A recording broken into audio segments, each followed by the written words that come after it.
बोलो जयकारा बोल मेरे श्री गुरु महाराज की जय। सभी गुरुमुख प्रेमियों से सप्रेम जय सच्चिदानंद। हमारे श्री अनंतपुर दरबार की जो कि ये पुरानी परंपरा चली आ रही है, सरोवर की सफाई का हल्ला, जो कि हर पर्व से पहले कभी 20 दिन पहले तो कभी 25 दिन पहले तो कभी 15 दिन पहले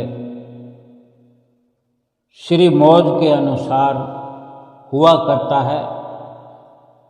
सो आज ये पुनीत कार्य करने का, ये सेवा करने का, इस सरोवर की सफाई के हल्ले में भाग लेने का सभी गुरुमुख प्रेमियों को, जो कि अपने घरों से दूर दूर से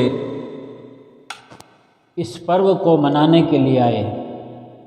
ये माघी का पर्व, ये लोहड़ी का पर्व, मकर संक्रांति का पर्व, जो कि श्री प्रयाग धाम में मनाया जा रहा है।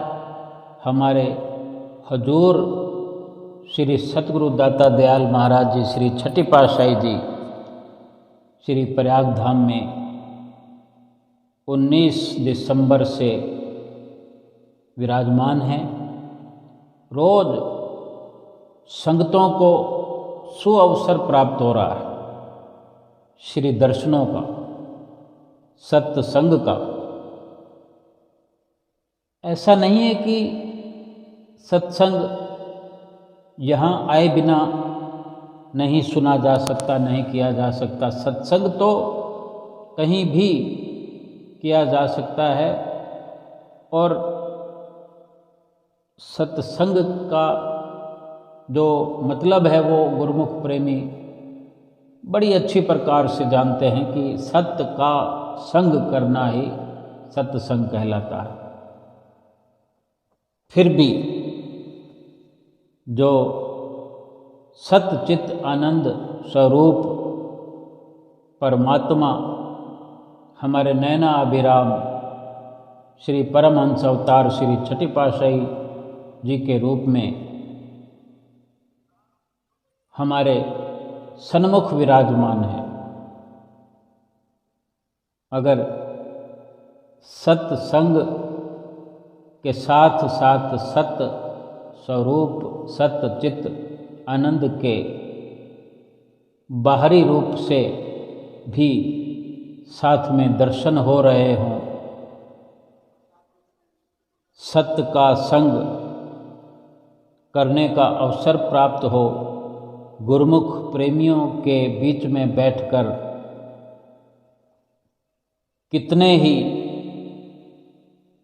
समूह में संतों के, महात्माओं के श्री दर्शनों का लाभ प्राप्त हो रहा हो, सतगुरु के कर कमलों से प्रसाद लुटाया जा रहा हो, टॉफियाँ लुटाई जा रही हैं, बिस्किट के पैकेट लुटाए जा रहे हैं, और तरह तरह के प्रसाद से माला माल किया जा रहा हो, ऐसा अवसर जो प्राप्त हो रहा है गुरुमुख प्रेमियों को, जिसका वर्णन तो संपूर्ण रूप से कोई कर ही सकता नहीं, हो ही नहीं सकता। क्योंकि जो ऐसे अवसर की खुशी गुरुमुख प्रेमी अनुभव करते हैं अपने हृदय के भीतर, उसका कहीं कोई भी जोड़ तोड़ नहीं है, कोई उसका मुकाबला नहीं है। इसलिए ये अवसर और भी अधिक स्वर्णिम हो जाता है, अधिक लाभदायक हो जाता है। ये जो हम गुरुमुखों की श्रुति है, ध्यान है, तसव्वुर है, जब इस प्रकार सतगुरु के साथ जुड़ा होता है, सतगुरु के दर्शनों में तसव्वुर लगा होता है, लीन होता है, उन पलों में अपनी शुद्ध बुद्ध नहीं हुआ करती, अपना आपा खो बैठते हैं, अपने आप को भुला चुके होते हैं। अपने आप को भुलाना, अपने आप को मिटाना, यही तो भक्ति की चरम सीमा है। ये ऊंची मीनार भक्ति की प्राप्त कर लेना है, जो अपने आप को मिटाना है, अपने आप को, अपनी मैं को, अभिमान को मिटाना ही तो मुश्किल है। और ये मुश्किल काम जिस भी घड़ी में, जिस भी प्रकार से हो जाए तो ये स्वर्णिम अवसर कहलाता है। त्याग करने को, छोड़ने को, तप करने को तो बड़े बड़े तपीश्वर, योगी योगीश्वर करते हैं। महापुरुषों के वचन है, कंचन तजना सहल है, सहज त्रिया का नेह, मान बड़ाई ईर्षा, दुर्लभ तजनीय। हम अक्सर कहा करते हैं कि हमें संसार से मोह नहीं है, बच्चों से, घर परिवार से मोह नहीं है, रुपए पैसे में मोह नहीं है। कोई कहता मुझे स्त्री से मोह नहीं है, स्त्री को छोड़ भी देते हैं, तपीश्वर बन जाते हैं, साधु बन जाते हैं। कोई कहता है मैंने रुपए पैसों का मोह त्याग दिया है। ये बहुत बड़ी ऊंची बातें हैं, फिर भी इसके आगे ये कथन महापुरुषों का सत्य है, कंचन तजना सहल है। यानी रुपया, पैसा, सोना, चांदी, हीरे, मोती तजना, इनको छोड़ना, इनका मोह त्याग देना, इनका ख्याल अपने भीतर से निकाल देना, ये सरल है, महापुरुषों ने कहा है। अगर कोई इस कार्य को कर लेता है तो महापुरुषों ने ये वचन फरमाया, अपना एक अटल फैसला दिया है कि ये सरल है, क्योंकि इससे मुश्किल और बहुत कुछ है। अगर त्याग की कोई पराकाष्ठा है तो वो कुछ और है। इतने भर से ये छोड़ देना और इन चीज़ों को छोड़ देने का भाव रखना है, फिर अपनी बहुत बड़ी बीमारी को अपने अंदर जगा देना। अगर स्त्री का त्याग कर दिया, फिर उसका बखान चालू है, अपने आप को हमने समझ रखा है कि मैंने बहुत बड़ा त्याग कर दिया। ये भाव ही अपने आप में दुष्कर है।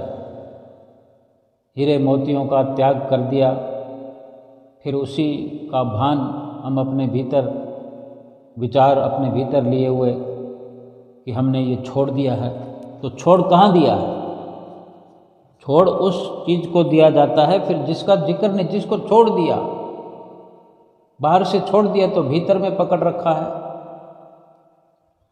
भीतर के ख्यालों की जो जकड़न है, भीतर के ख्यालों में जो संसार की पकड़ है, वही महापुरुष इशारा करते हैं कि हमने मान को नहीं छोड़ा, बड़ाई को नहीं छोड़ा, ईर्ष्या को नहीं छोड़ा,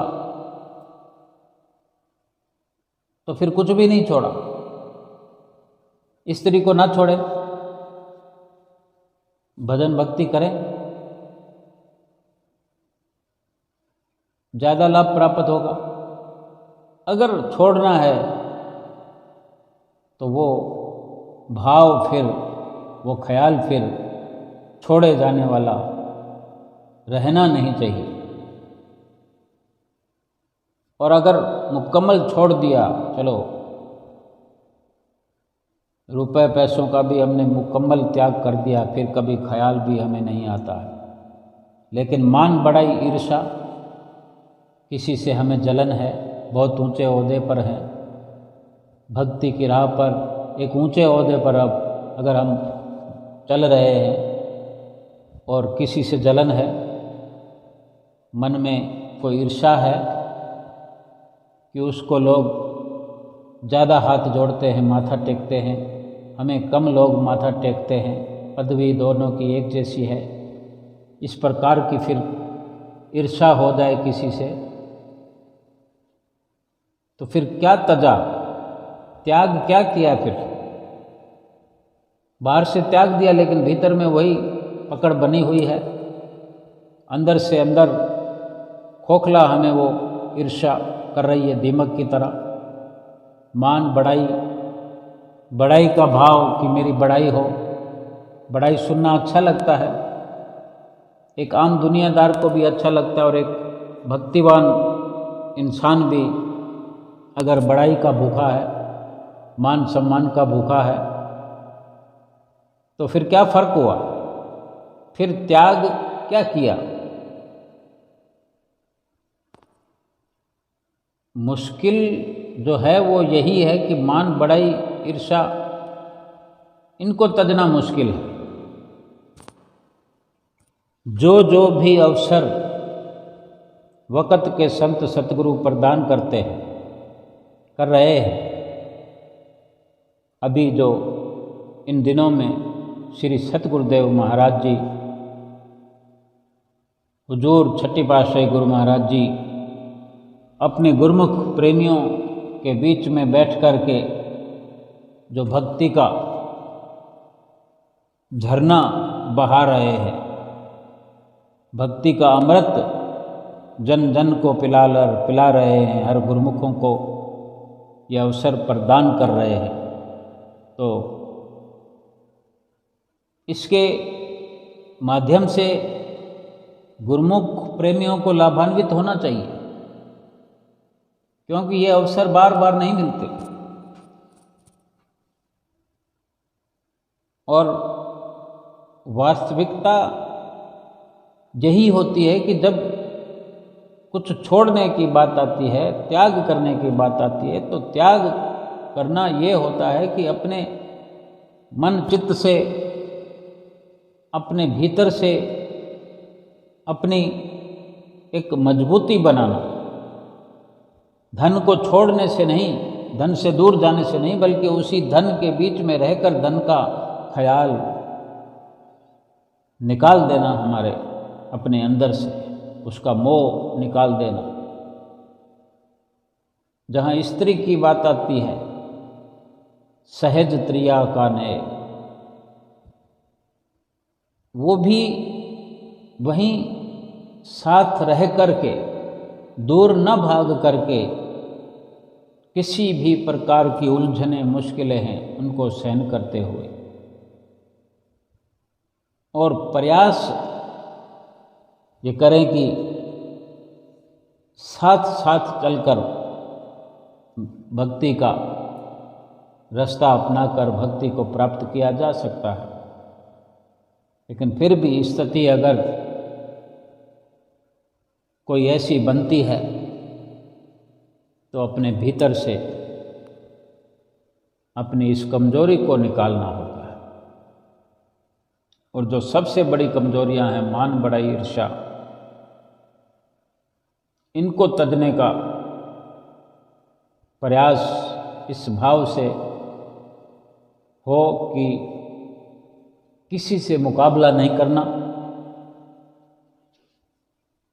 किसी से ईर्ष्या द्वेष नहीं रखना, और इनसे ऊपर उठने का प्रयास सदैव करना चाहिए।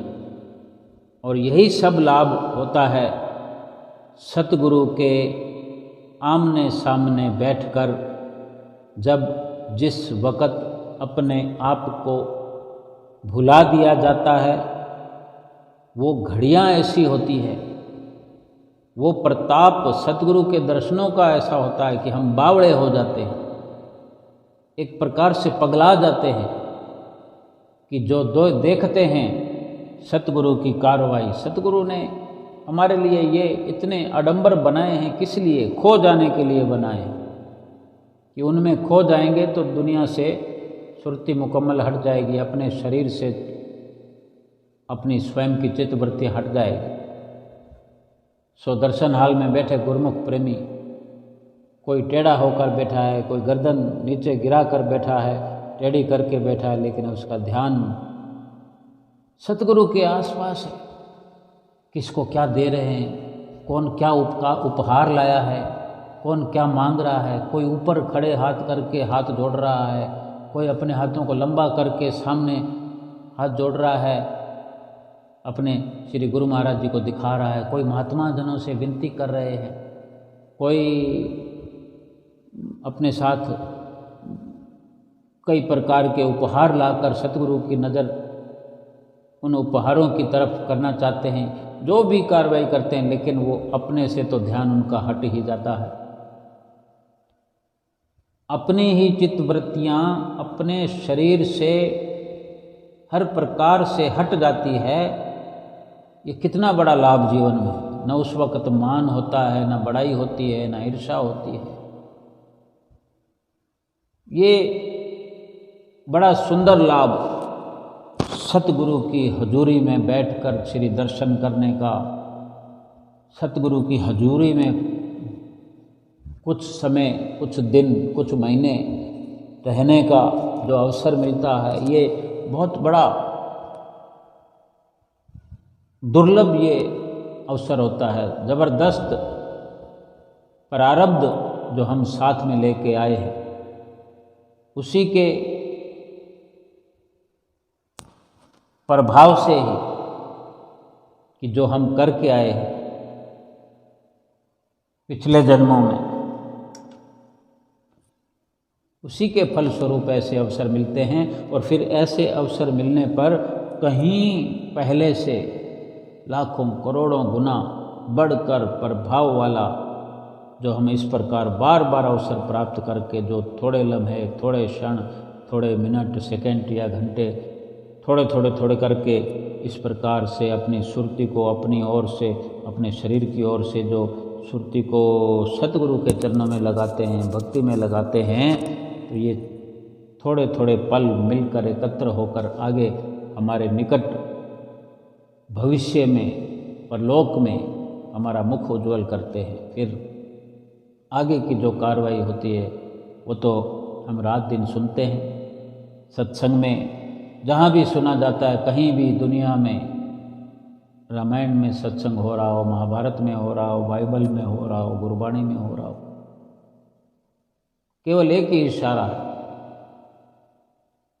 कि आगे के लिए जो हम करने के लिए आए थे यहाँ पर, वो हमसे भली भांति ऐसे निष्काम कर्म हो रहे हैं तो हमारा परलोक संवर रहा है। जो अवसर ये सरोवर की सफाई के हल्ले का है,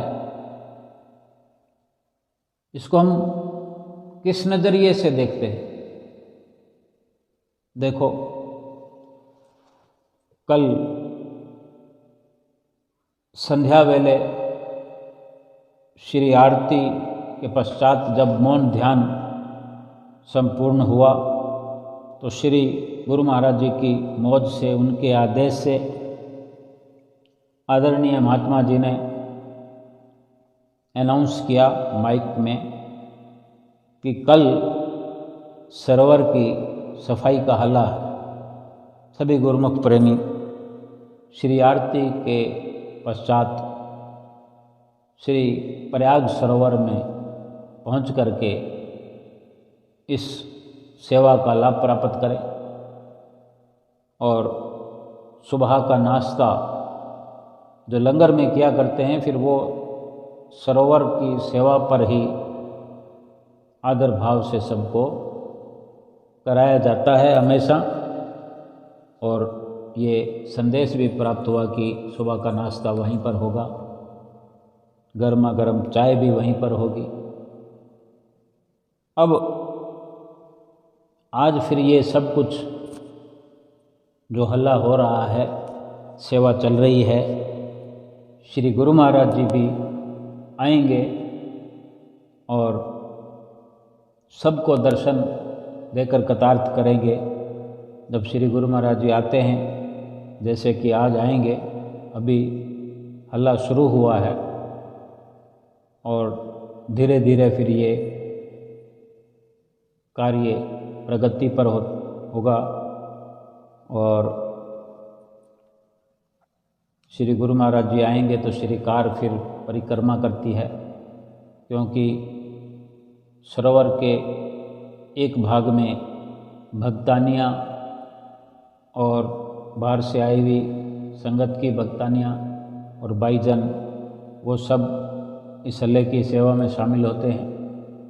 और इस तरफ भक्तों की साइड भक्तजन, महात्मा जन, बाहर से आई हुई संगत के भक्तजन, छोटे छोटे बच्चे, कितना शौक़ है उनको, छोटे छोटे बच्चे तो होते हैं, उनको कितना शौक़ है जो इस प्रकार से सेवा कर रहे हैं कि जैसे सरोवर के प्रांगण में फर्श पर सभी गुरुमुख उतर कर पूरे सरोवर में थोड़े थोड़े जगह की दूरियों में फैले हुए हैं और सबके हाथ में खुरपियाँ हैं, लोहे की खुरपी, पीछे हत्था लगा हुआ।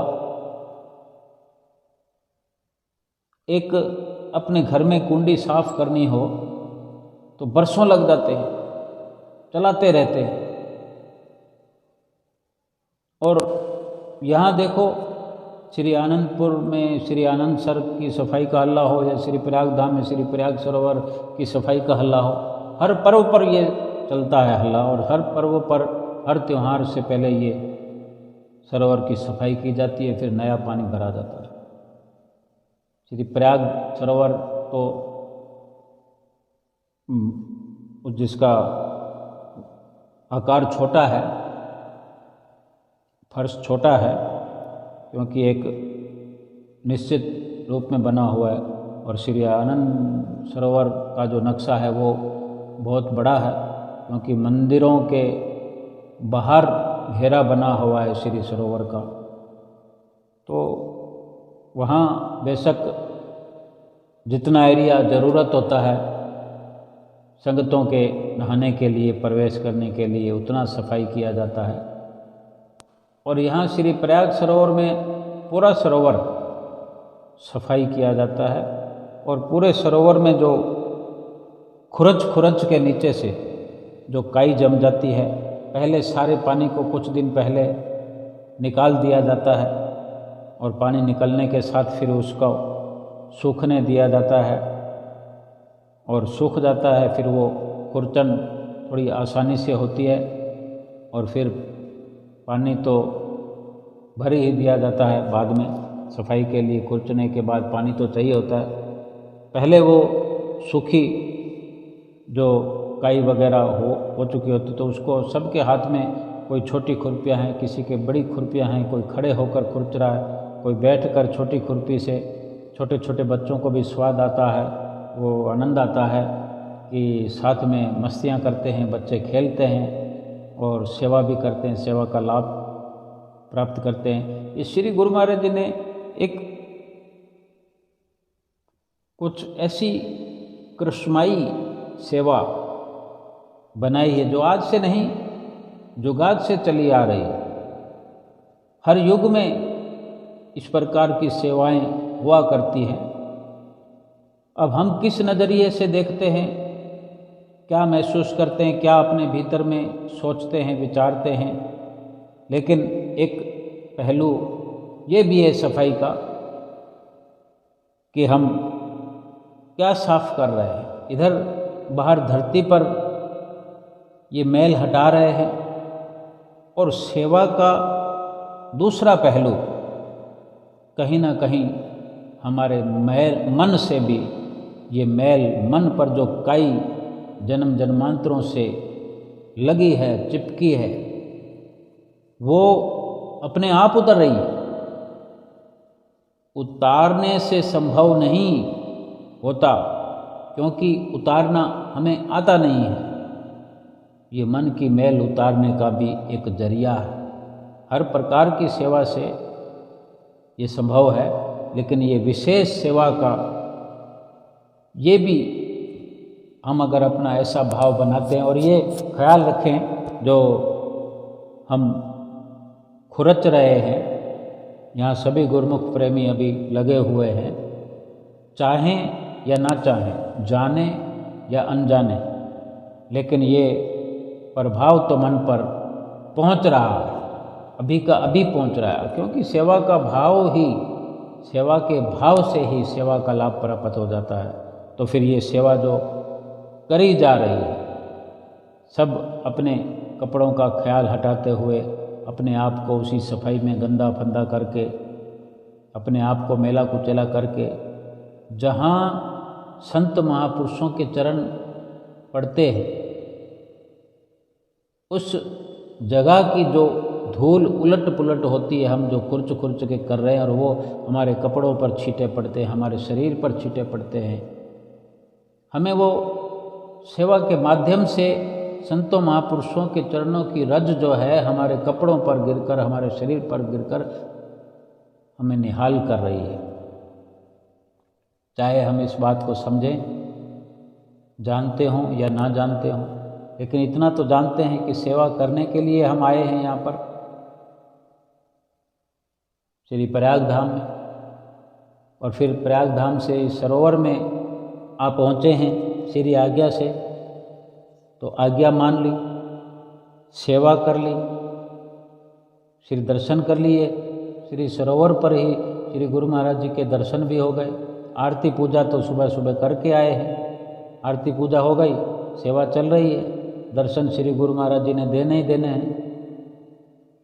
भजन अभ्यास तो फिर हम अलग से करते ही हैं, और दिन भर जो सतगुरु की याद बने रहेगी, ध्यान बना रहेगा, वो भजन तो हो ही रहा है। अलग से जो 2 घंटे सुमरन करना है वो भी करते ही हैं। यानी हमारे मन पर गहरा प्रभाव इस हल्ले की सेवा का पड़ता है, एक सामूहिक रूप से, एक जमघट के रूप में। कितने लोग कहाँ कहाँ से आकर इस सेवा में भाग लेते हैं। क्या हम जानते हैं हमारा किस किस से पिछले जन्मों में क्या हिसाब किताब रहा है? आज किस रूप में ये सतगुरु कृपा करते हुए हमें साथ में मिला रहे हैं, साथ बिठा रहे हैं, एक दूसरे से बातें होती हैं। कहीं ना कहीं पिछले जन्मों के ये संयोग होते हैं, कुछ लेन देन होता है आपस का, जो सतगुरु की कृपा से, प्रेम प्यार से ही चुकता हो जाता है। कहीं गुरुमुखों को कोई आघात नहीं पहुंचता, और इस प्रकार फिर ये खुरचन साफ होते होते दोपहर तक, लंगर के समय तक, रोटी खाने के समय तक आधा काम हो जाता है, और फिर रोटी तो लंगर भी वहाँ भी खिलाया जाता है, लेकिन कुछ गुरुमुख प्रेमी थक जाते हैं और लंगर की छुट्टी के हिसाब से जाते हैं, कुछ वापस नहीं आ पाते, कुछ आते हैं। लेकिन बहुत से जिनकी जिम्मेदारी होती है, जो यहाँ के मुंतजिम हैं, जिनके ऊपर कुछ जिम्मेदारी बनती है, वो भी, तो उन्होंने तो पूरा दिन लगाकर इस सेवा को अंजाम देते हुए एक गंतव्य तक पहुंचाना है कि फिर ये अभी थोड़ी देर में ट्रैक्टर आ जाएंगे। इतना सरोवर के अंदर रास्ता है कि ट्रैक्टर नीचे उतर आते हैं, सरोवर में घूमते रहते हैं। जगह जगह जो कचरे का ढेर लग जाता है वो पानी मिक्स होने से फिर उसको तगारियाँ भर भर के डाला जाता है।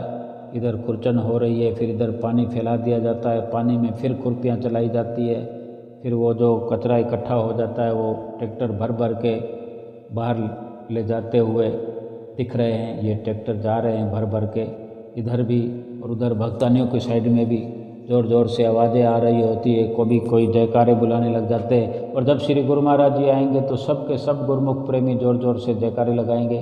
श्री गुरु महाराज जी वहाँ तट पर आकर मौज होती है तो विराजमान भी हो जाते हैं और श्रीकार में ही दर्शन देते रहते हैं। श्रीकार धीरे धीरे चलते हुए सरोवर की परिक्रमा करती है और सब गुरुमुख प्रेमियों को, सेवा करने वालों को दर्शनों से निहाल करते हैं और अपने श्रीकार के भीतर जो कार्टून प्रसाद के रखे होते हैं वो निकाल कर श्री गुरु महाराज जी भेजते हैं और सभी गुरुमुख प्रेमियों को भीतर सरोवर के प्रसाद वितरित किया जाता है। और श्री गुरु महाराज जी सबको सेवा करते हुए देखकर बहुत प्रसन्न होते हैं, खूब प्रसन्न होते हैं। देखो, श्री गुरु महाराज जी तो त्यौहार के दिन प्रवेश करते हैं सरोवर में और श्री गुरु महाराज जी के सेवक तो पहले ही आज का जो अवसर ये सफाई का है तो सफाई के सेवा के बहाने सेवक लोग सभी सरोवर में उतरे हुए हैं। कोई लाचार है, कोई बीमार है या कोई असमर्थ हैं या किन्हीं की ज़रूरी सेवा है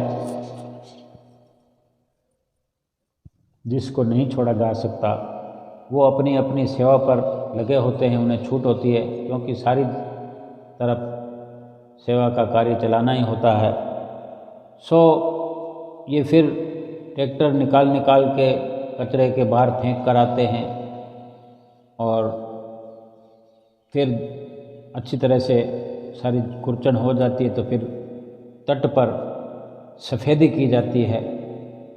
जो चूना होता है वो पोत दिया जाता है, पंछा चला दिया जाता है और फिर उसके बाद में सफ़ेदी करने के बाद जब थोड़ा सूख जाता है तो फिर पानी छोड़ा जाता है और फिर थोड़ा थोड़ा पानी रोज़ भरता रहता है।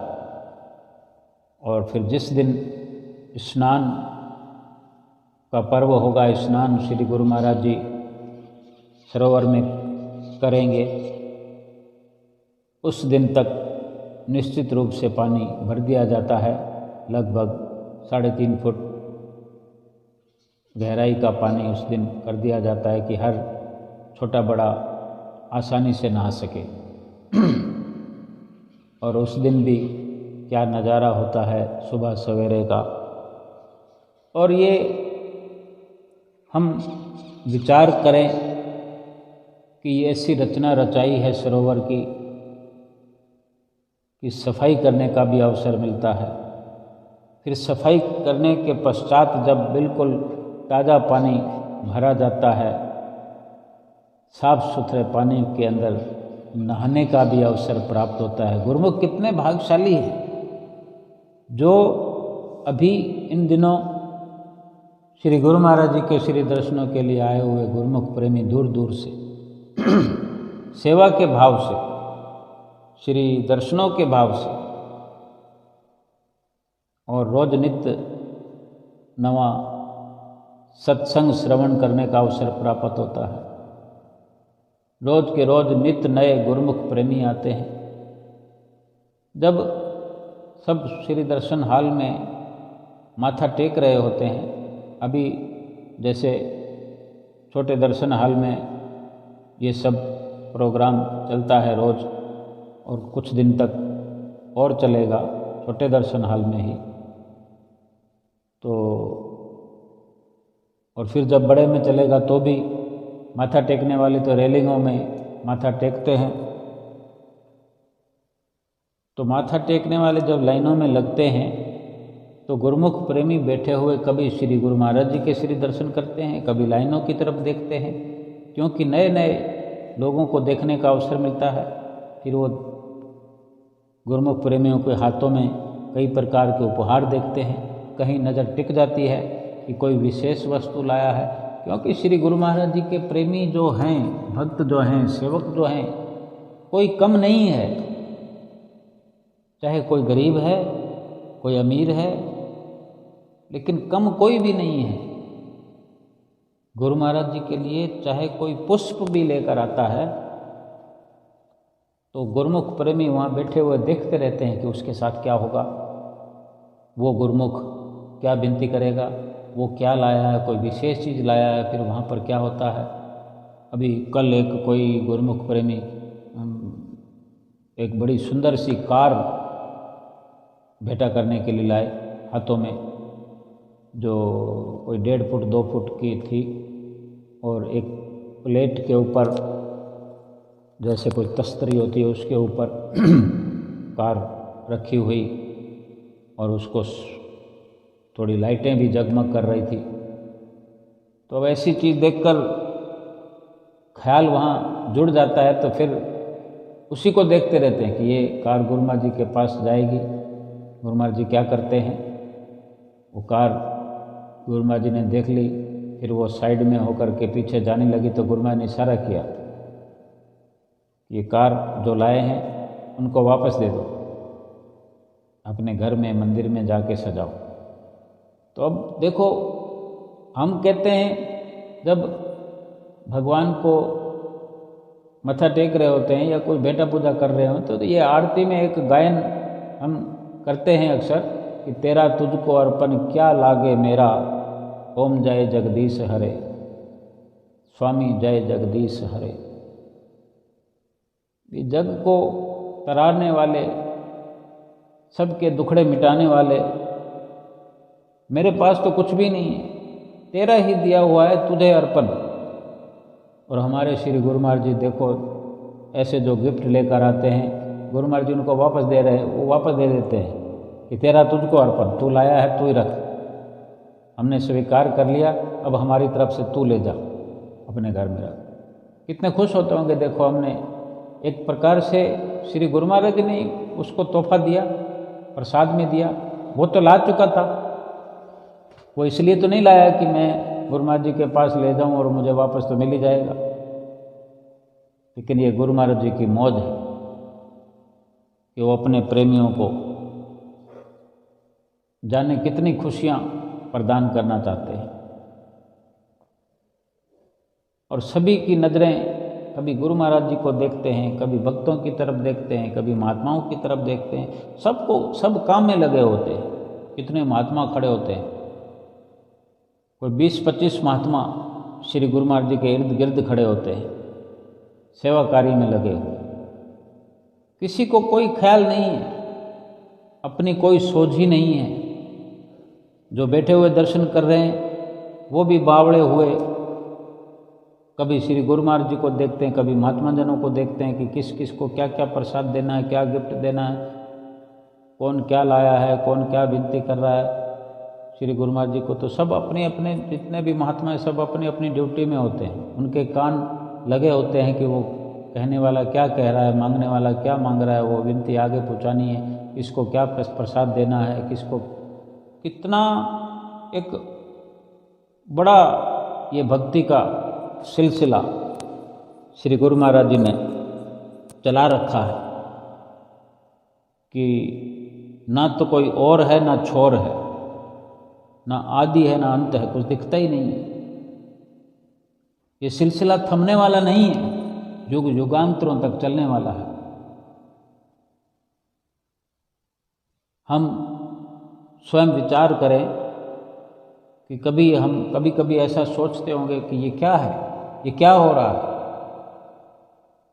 तो हिसाब लगाने लगते हैं, कुछ तो दिमाग काम नहीं करता, और भी अधिक पगला जाते हैं, छोड़ देते हैं वो विचार बीच में। एक बार नहीं, अनेकों बार ऐसा सोचा है। नहीं सोचा तो आज फिर सोचें, फिर सोच कर देखें कैसे सिलसिला शुरू हुआ था। श्री आनंदपुर दरबार जो दुनिया में इतना लासानी है, इसका सिलसिला कैसे शुरू हुआ, कैसे श्री परम दयाल महाराज जी आए, कहाँ से कहाँ पहुँचे, पाकिस्तान पहुंच गए। वो पाकिस्तान तो नहीं पहुंचे थे, लेकिन वो एरिया पाकिस्तान में आ गया। लेकिन आज भी याद किया जाता है कि श्री गुरु महाराज जी ने वहाँ ये इस प्रकार से आश्रम बनाए, जो आज पाकिस्तान में वो एरिया आ गया। वो सिलसिला वहाँ पाकिस्तान में आज भी चल रहा है, फल फूल रहा। गुरुमुख प्रेमी वहाँ श्री परमहंस दयाल महाराज जी, पहली पातशाही गुरु महाराज जी की जो समाधि है, वहाँ मंदिर बना हुआ है, आश्रम बना हुआ है, वहाँ पहुँचते हैं, वहाँ मेले लगते हैं। अब तो श्री गुरु महाराज जी भी जाने लगे, जाने कितने 80-90 सालों के बाद में हुजूर छठी पातशाही गुरु महाराज जी पहुँचे हैं। और कितनी वहाँ पर संगतें हैं जो आनंद विभोर दर्शन प्राप्त करके हो जाती है। क्या ये सिलसिला चलाया श्री गुरु महाराज जी ने माया से हटाने के लिए। जिस नज़रिए से भी देखा जाए, हमको बावड़ा करने के लिए काफ़ी है। जिधर भी हमारी दृष्टि जाए, हम देखकर सोचकर पगला जाते हैं कि क्या हो रहा है, कुछ समझ में नहीं आता। यही तो लीला है। समझ में ना आए, यही तो फिर भगवान की करी हुई लीला कहलाती है कि ये अंतर्यामी हैं, ये घट वासी हैं, आनंदपुर वासी हैं, हारा वाले हैं, कारा वाले हैं। क्या दुनिया में कारों की कमी है? लेकिन कारा वाले तो यही कहलाते हैं। हारों की दुनिया में कमी है कहीं, हार पहनाने वालों की, लेकिन हारा वाले तो यही कहलाते हैं। क्योंकि हारों की जो ये परंपरा है, तो ये निराला दरबार है कि हारों की इस लीला को भी नहीं समझ पाए हम, इसका भी पार नहीं पा सकते हम। हर प्रकार की लीला जो यहाँ पर रात और दिन इतने नौकर चाकर हैं, काम करने वाले, बिल्डिंगें बन रही हैं, फर्श बन रहे हैं, सड़कें बन रही है, लाइटें लग रही हैं, खंभे लग रहे हैं, लकड़ी का काम हो रहा है, बिजली का काम हो रहा है, बिजली घर बने हुए हैं, इलेक्ट्रीशियन हैं, इंजीनियर हैं, और ये नौकरों को कॉलोनियाँ बना कर दी हुई है, वहाँ रहते हैं। 12 महीने काम चलता है। कितने गरीब परिवार पलते हैं यहाँ पर। गरीब परिवारों के औरत और मर्द दोनों यहाँ नौकरी पेशा करके अपने बाल बच्चों का भरण पोषण करते हैं। लगे पड़े हैं, आंखें बंद करके उन्होंने सोच लिया है कि जीना यहाँ, मरना यहाँ। गुरमुख तो गुरमुख, प्रेमी तो प्रेमिक। नौकर चाकरों ने भी एक अपनी सीमा बना ली है कि प्रयाग धाम से निकलकर कहाँ जाना, अनंतपुर से निकलकर कहाँ जाना है। इतनी ज़िंदगी हो गई है, बाकी की ज़िंदगी भी यहीं काम करते हुए व्यतीत कर दें। बेशक वो पैसा लेते हैं, लेकिन अंदर से संतुष्ट है। ऊपर से चिल्लाते रहते होंगे, रोना रोते रहते होंगे, स्वभाव है इंसान का, लेकिन भीतर से मन मस्त है। उनके भी रोम रोम से ये आवाज़ निकलती है कि त्रिलोकी में भी ऐसा आला दरबार नहीं है कोई, हारा वाले जैसा कोई अवतार नहीं है इस दुनिया में, ना कोई हुआ है ना होगा। कार ऐसे चलती चली जाती है कि देख करके रोम रोम पुलकित हो जाता है। इससे बढ़िया से बढ़िया कारें पड़ी है दुनिया के अंदर, करोड़ों रुपयों की कारें होती है, लेकिन जो कारों वाले की कार है, हमारे श्री गुरु महाराज जी की कार है, जाने क्या कशिश है, वो कार भी हमको खींच लेती है, हमारी सुर्तियों को खींच लेती है।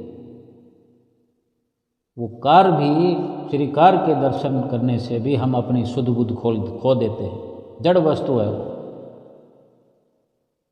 फिर ऐसी कई आइटमें हैं यहाँ दरबार में। किसी बगीचे से गुजर जाते हैं तो दिमाग हिल जाता है,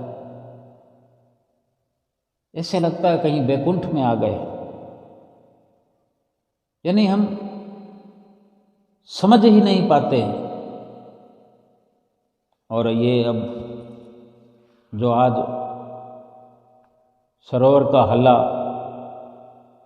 इस प्रकार से होते होते और सेवा होते होते होते सरोवर साफ सुथरा होकर फिर यहाँ के दरवाजे किवाड़ बंद कर दिए जाएंगे, पानी भरता रहेगा। फिर उसी दिन खुलेगा त्यौहार से 2 दिन पहले, और फिर सभी संगत यहाँ बड़ी रोशनाई के अंदर सुबह सवेरे 6 बजे जैसे कि लगता है रात का नज़ारा है, चारों ओर रोशनी बिखेरता हुआ ये पर्व गुरुमुख प्रेमियों के दिलों को झकझोरता हुआ, हर किसी गुरुमुख प्रेमी के अंदर ये लासानी जो श्री दरबार है, सबको प्रेम प्यार बांटता हुआ, ये सेवा का अवसर प्रदान करता हुआ, 5 नियमों की पालना करते हुए गुरुमुख 2 घंटे भजन अभ्यास करते हुए प्रेमी अपने भागों की सराहना करते हुए थकते नहीं हैं, और रोम रोम जिनका सतगुरु को समर्पित होता चला जाता है, और हर गुरुमुख प्रेमी अपने सतगुरु के दीदार करते हुए मस्त होता चला जाता है, भक्ति से भरपूर होता चला जाता है। बोलो जयकारा बोल मेरे श्री गुरु महाराज की जय।